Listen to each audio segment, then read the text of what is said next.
ইন্নাহু লাকুরআনুন কারীম, এই কিতাবটি অনেক সম্মানিত কিতাব, যার সম্মান আকাশচুম্বী। আসমানের নিচে জমিনের উপরে কোন কিতাবের তো দাম নাই আমার কুরআনুল কারীমের যত দাম। অনেক উদাহরণ রয়েছে। রাসূল সাল্লাল্লাহু আলাইহি ওয়াসাল্লাম বলেন, এই কুরআন কারীমের সাথে যার সম্পর্ক থাকবে, যার সংস্পর্শ থাকবে, রব্বে কারীম তাকেও অনেক বেশি সম্মানিত করে দিবে। সাধারণ একটা কাপড়ের টুকরা যার কোনো দাম নাই, কুরআন কারীমের সাথে সংস্পর্শ হলো, ওই কাপড়ের টুকরাটার নাম পরিবর্তন হয়ে গেল গিলাফ। ওই গিলাফটাকে মানুষ ততটা সম্মান করে, কুরআন কারীমটাকে মানুষ যতটা সম্মান করে, বলেন ঠিক কিনা? সাধারণ একটা কাঠের টুকরা যার কোনো দাম নাই, ওই কাঠের টুকরাটা কুরআন কারীমের সাথে সংস্পর্শ হলো, সাথে সাথে এটার নাম পরিবর্তন হয়ে গেল রেহাল। ওই রেহালটাকে মানুষ ততটা সম্মান করে, কুরআন কারীমকে যতটা সম্মান করে। ওই রেহাল এবং গিলাফটা যদি হাত ফসকে মাটির মধ্যে পড়ে যায়, মানুষ সাথে সাথে ওই কাঠের টুকরা, ওই কাপড়ের টুকরাটাকে উঠে মানুষ চুম্বন করে কপালের মধ্যে, বুকের মধ্যে জড়িয়ে নেয়, ঠিক কিনা বলেন? বলে কেন কেন কেন? বলে কুরআন কারীমের সাথে লাগার কারণে এই সাধারণ কাপড়ের টুকরা এবং রেহালের দাম রব্বে কারীম অনেক বেশি বাড়িয়ে দিয়েছে। ভাইরা আমার, দুনিয়ার জমিনের মধ্যে অসংখ্য অগণিত শহর রয়েছে, অসংখ্য অগণিত দেশ রয়েছে। যেই দুইটা শহরকে মানুষ অনেক বেশি সম্মান করে, যেই দুইটা শহরের নাম অনেক বেশি সম্মানের সাথে, শ্রদ্ধার সাথে মানুষ নেয়, সেই দুইটা নাম, শহরের নাম হচ্ছে মক্কা এবং মদিনা, ঠিক কিনা?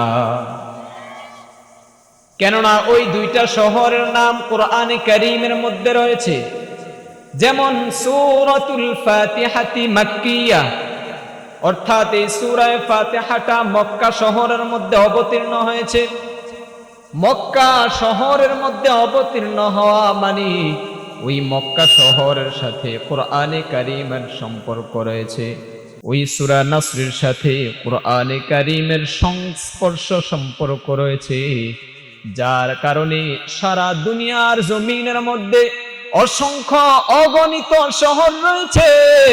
সব শহরকে মানুষ সম্মান করে না, সব মানুষকে সম্মান করবে তো দূরের কথা, সব শহরের নাম পর্যন্ত মানুষ জানে না, ঠিক কিনা বলেন? সব দুনিয়ার জমিনের মধ্যে সব শহরের নাম মানুষ জানবে তো দূরের কথা, দুনিয়ার জমিনের মধ্যে যতগুলো দেশ রয়েছে সবগুলো দেশের নাম পর্যন্ত মানুষ জানে না, ঠিক কিনা বলেন? কিন্তু পৃথিবীর জমিনের মধ্যে এমন কোন দেশ নাই, এমন কোন শহর নাই, এমন কোন গ্রাম নাই যেই গ্রামের মানুষ মক্কা এবং মদিনার কথা শোনে নাই, ঠিক কিনা বলেন?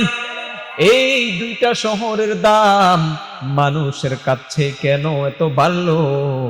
খোঁজ নিয়ে দেখবেন যে কুরআন কারীমের সাথে এই দুইটা শহরের সম্পর্ক, এই দুইটা শহরের সংস্পর্শ থাকার কারণে রব্বে কারীম দুনিয়ার জমিনের মধ্যে যত অসংখ্য অগণিত শহর রয়েছে, সব শহরের মধ্য থেকে এই দুইটা শহরের মান, মর্যাদা, সম্মান সবচাইতে বেশি বাড়িয়ে দিয়েছেন। সুবহানাল্লাহ।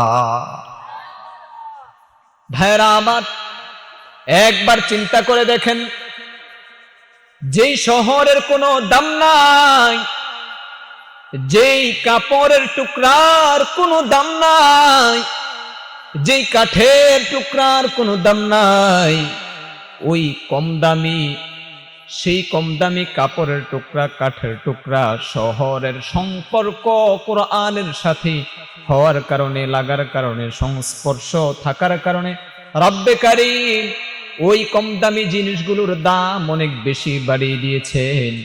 দুনিয়ার জমিনের মধ্যে আল্লাহ রাব্বুল আলামিনের সৃষ্টির মধ্যে সবচাইতে উত্তম, সবচাইতে দামি সৃষ্টি হচ্ছে মানুষ, ঠিক কিনা বলেন? আমরা দামি মানুষ যদি কোরআনের সাথে সম্পর্ক রাখি, রব্বে কারীম আমাদের দাম অনেক বেশি বাড়িয়ে দিবেন। এই জন্য ভাইরা আমার, কোরআনে কারীমের সাথে সম্পর্ক রাখার দরকার আছে না নাই? অবশ্যই কোরআনে কারীমের সাথে সম্পর্ক রাখবো, সাথে সাথে কোরআনে কারীমটা বিশুদ্ধভাবে আমরা তেলাওয়াত করব, রাজি আছি ইনশাআল্লাহ। কোরআনে কারীম বিশুদ্ধভাবে পড়তে হবে। যদি কোরআনে কারীম অশুদ্ধভাবে পড়েন তাহলে কোরআনিক অর্থ বিকৃত হয়ে যাবে, অর্থ পাল্টে যাবে। যেমন ছোট্ট একটা উদাহরণ যদি দেই, লা ইলাহা ইল্লাল্লাহ মুহাম্মাদুর রাসূলুল্লাহ, লা ইলাহা ইল্লাল্লাহ এই জায়গার মধ্যে 3 আলিফ টান। কয় আলিফ টান? সবাই বলতে হবে কয় আলিফ টান? 3 আলিফ টান দিয়ে যদি পড়ি আমরা, অর্থ হবে লা ইলাহা ইল্লাল্লাহ মুহাম্মাদুর রাসূলুল্লাহ, লা ইলাহা ইল্লাল্লাহ আল্লাহ ছাড়া কোনো মাবুদ, সবাই বলেন আল্লাহ ছাড়া কোনো মাবুদ আছে নাকি? যখন আপনি 3 আলিফ টান দিয়ে পড়বেন তখন অর্থ হবে আল্লাহ ছাড়া কোনো মাবুদ। আর যখন এই জায়গার মধ্যে আপনি টান না দিয়ে পড়বেন, যদি পড়েন লা ইলাহা ইল্লাল্লাহ মুহাম্মাদুর রাসূলুল্লাহ, তখন অর্থ হবে আল্লাহ ছাড়া অবশ্যই মাবুদ আছে। বলেন নাউজুবিল্লাহ। ভাইরা আমার, আলহামদুলিল্লাহি রাব্বিল আলামিন এই আয়াতের অর্থ হচ্ছে সমস্ত প্রশংসার মালিক কে? এইটার অর্থ হচ্ছে সমস্ত প্রশংসার মালিক হচ্ছে মহান রব্বুল আলামিন। আর যদি এই জায়গার মধ্যে আলহামদু হায়হুত্তি, এই হায়হুত্তির জায়গার মধ্যে যদি আপনি পড়েন আলহামদুলিল্লাহি রাব্বিল আলামিন, এই হায়ের পরিবর্তে যদি এখানে পড়েন আলহামদুলিল্লাহ, তাহলে অর্থ অনেক বেশি পরিবর্তন হয়ে যাবে। যদি পড়েন আলহামদুলিল্লাহি রাব্বিল আলামিন, অর্থ হবে সমস্ত প্রশংসার মালিক আল্লাহ। আর যদি পড়েন আলহামদুলিল্লাহি রাব্বিল আলামিন, এটার অর্থ তখন হয়ে যাবে সমস্ত নিন্দা, সমস্ত অপ্রশংসা আল্লাহর জন্য। নাউজুবিল্লাহ। ঈমান থাকবে? যদি পড়েন যে সমস্ত অপ্রশংসা আল্লাহর জন্য, ঈমান থাকবে? থাকবে না। বলবেন এটা তো আমরা না জেনে পড়তেছি। ভাই, দুনিয়ার এত কিছু আপনি জানেন, রব্বে কারীম আপনাকে জেহেন দিয়েছে, ব্রেন দিয়েছে চিন্তা করার, আপনাকে রব্বে কারীম মস্তিষ্ক দিয়েছে, এত কিছু জানলেন, আপনার বিজনেস এত সুন্দরভাবে আপনি ডেভেলপ করতে পারতেছেন, কোরআনে কারীমটা শিক্ষা গ্রহণ করতে পারতেছেন না, এটা তো সম্ভব না।